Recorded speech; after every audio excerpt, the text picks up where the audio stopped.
اهلا بيكم معايا في درس جديد من دروس تعليم الكروشيه مينوي. في درسنا النهارده هشرح معاكم طريقه عمل اسوره بالاضافه الى طريقه تركيب الخرز، وممكن كمان نستخدم فيها الكريستال. هي في الاساس بتتعمل بالكريستال، لكن انا حبيت اعمل تنويع ونغير شويه ونستخدم الاحجار الخشب دي او اللولي اللي احنا عارفينه طبعا. زي ما انتم شايفين هستخدم معاه خيط قطن زي ما انتم شايفين الشكل دوت. ده خيط اليز ديفا، ومعايا طبعا ابرة التنظيف، ومعايا ابرة رقم 1 ملي. اول حاجة ببدأ اعملها اني ابدأ ادخل الخرز كله بتاعي في الخيط. بسم الله.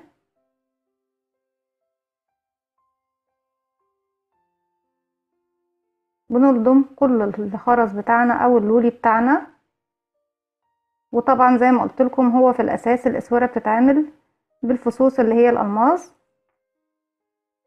بس علشان نكون اشتغلناها باكتر من حاجة ونوعنا. وطبعا في خامات الكروشيه اكيد بيكون موجود عندكم الخرز الخشب دوت او اللولي، فلو عندنا الخامات دي ممكن نستخدمها. بندخل الخرز زي ما احنا شايفين بالشكل ده، وطبعا لو الخرز اصغر بنستخدم ابرة اصغر. بعد كده هبدأ اشتغل، وزي ما انتم شايفين قد ايه الاسورة جميلة، ودي كانت بصراحة طلب نور من عيون يا نور كل طلباتك.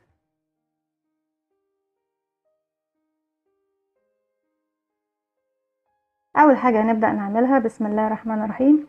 هبدأ اعمل عقدة وهشتغل 8 سلسلة، 1 2 3 4 5 6 7 8.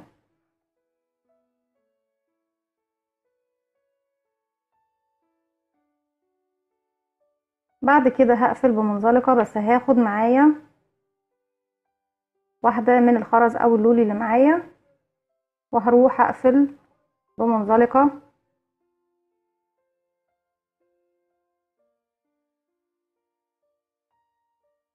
فاول سلسلة انا ارتفعت بيها بالشكل ده،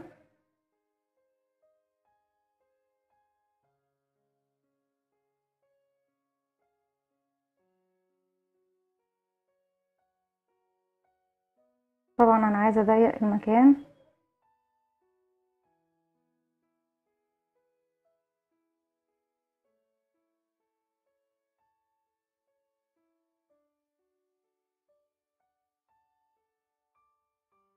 بالشكل ده. بعد كده هرتفع 3 سلسلة، 1 2 3، وداخل الدايرة دي هشتغل غرزة بف ب5 لفات. 1 الف الخيط وادخل، والف الخيط واخرج واشد الخيط لفوق. 2 تاني، 3 هلف الخيط على الابرة وادخل في الفراغ دوت والف الخيط واخرج. 4 بالشكل دوت. معايا 4 لفات. تاني هكرر رقم 5، هلف الخيط وادخل والف الخيط واخرج من الفراغ. بقى معايا 5 لفات بالشكل دوت. هلف الخيط واخرج منهم، وهسيب اخر حلقتين موجودين عندي على الابرة، وهبدأ اسحب تاني من الخرز او اللولي اللي معايا بالشكل ده، وهلف الخيط واخرج من الحلقتين الموجودين معايا على الابرة. تاني هرتفع 3 سلسلة، 1 2 3، هلف الشغل بتاعي بالشكل دوت، وهبدأ اشتغل تاني على ال3 سلاسل اللي احنا كنا شغالينهم تحت زي ما احنا شايفين. هشتغل غرزة باف مكونة من 5 لفات، 1 2 3 4 5. هلف الخيط واخرج من الحلقات كلها ما عدا الحلقة الاخيرة اللي هي اساسا موجودة على الابرة. بعد كده هجيب اللولي بتاعي، هاخد واحدة منه، بعد كده الف الخيط واخرج كمان من الحلقتين الموجودين معايا. هكرر تاني 3 سلاسل، 1 2 3. هلف الشغل بتاعي بالشكل دوت. انا اساسا اشتغلت تحت 3 سلاسل زي ما انتوا فاكرين في اول الغرزة. بعد كده في الفراغ بتاع ال3 سلاسل دوت هشتغل غرزة بف مكونة من 5 لفات. ادي 1 2. الف الخيط على الابرة وادخل في الفراغ والف الخيط واخرج 3 واشد الخيط لفوق كده عشان غرزة البف بتاعتي تكون منفوخة. 4 5. نلف الخيط، ما باخدش الخرزة دلوقتي. الاول بلف الخيط واخرج من الحلقات كلها بتاعه غرزة البف. بعد كده باخد الخرزة بتاعتي او اللولاية ايا كان يا جماعة. انا بحب اسهل الامور. انا استخدمت في دي زي ما انتوا شايفين الخرز الخشب دوت اللي بيتباع في كل محلات خامات الكروشيه، واستخدمت دلوقتي بردك اللولي، وممكن تستخدموا الالماس ايا كان الخامة المتوفرة عندكم او الاكسسوري المتوفر عندكم. ممكن كمان لو عندكم اكسسوري قديم وتقطع وحابين ان انتوا تشتغلوا بالخرز بتاعه مفيش مشكلة، ما بنحبش نهدر اي خامات. بعد كده الف الخيط واخرج من الحلقتين الموجودين معايا على الابره. تاني هكرر معاكم مره كمان. نرتفع 3 سلاسل. 1 2 3. هلف الخيط بتاعي بالشكل دوت. هلف الخيط على الابره وفي ال3 سلاسل اللي احنا عملناهم في الغرزه اللي فاتت هدخل واعمل غرزه بف مكونه من 5 لفات. ادي 1 2 3 4 5. هنلف الخيط ونخرج من الحلقات كلها ما عدا الحلقه اللي على الابره بالشكل ده. بعد ما خرجت بقى معايا على الابره حلقتين زي ما احنا شايفين. هاخد اللولي بتاعي او الخرز وبعد كده هلف الخيط واخرج كمان من الحلقتين الموجودين معايا. هكرر المساله دي طبعا لغايه ما اوصل للمقاس اللي انا محتاجاه للاسوره بتاعتي. ايا كان العدد اللي هنشتغله هشتغل لغايه ما اوصل حجم الاسوره بتاعت ايدينا سواء للاطفال او للكبار. هكمل طبعا بنفس الطريقه ولما اوصل للمقاس اللي انا محتاجاه هرجع لكم. رجعت لكم تاني وانا خلاص في اخر خرزه او غرزه هعملها. هكرر معاكم تاني. نرتفع 3 سلاسل. 1 2 3. نلف الشغل بتاعنا نشتغل في ال3 سلاسل اللي احنا عملناهم في الغرزه اللي تحت غرزه بف مكونه من 5 لفات. ادي 1 2 3 4 5. هلف الخيط واخرج من كل الحلقات ما عدا الحلقه الاخيره بالشكل ده. بقى معايا على الابره حلقتين زي ما احنا شايفين. هجيب اللولي بتاعي او الخرز بتاعي او الكريستال ايا كان اللي هتشتغلوا بيه ده حسب ذوقكم، وهلف الخيط واخرج من الحلقتين الموجودين معايا على الابره بالشكل دوت. نبدأ نعمل المرحلة الأخيرة من الأسورة. هرتفع 6 سلاسل. 1 2 3 4 5 6. وهروح للفراغ اللي احنا شايفينه ده اللي هو بيكون قبل اللولي او ما بين اللولي الاتنين لولي تحت غرزة الباف على طول، وهعمل منزلقة. تاني 6 سلاسل. 1 2 3 4 5 6.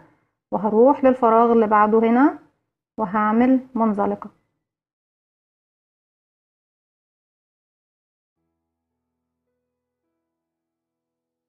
تاني 6 سلاسل. 1 2 3 4 5 6.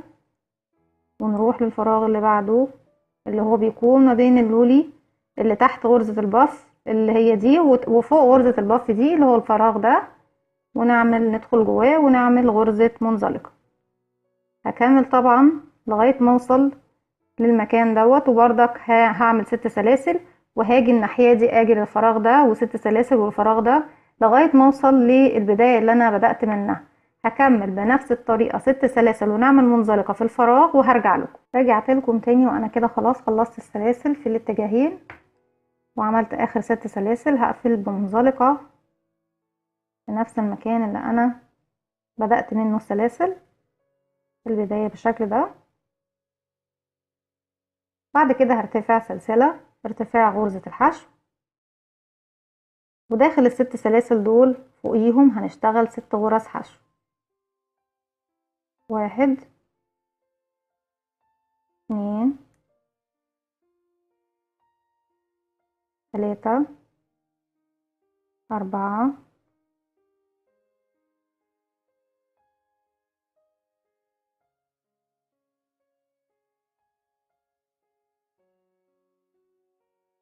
5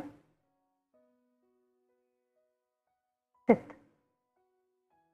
هروح بعد كده لل6 سلاسل اللي بعدهم وهكمل شغل بغرز الحشو زي ما احنا. 1 2 3 4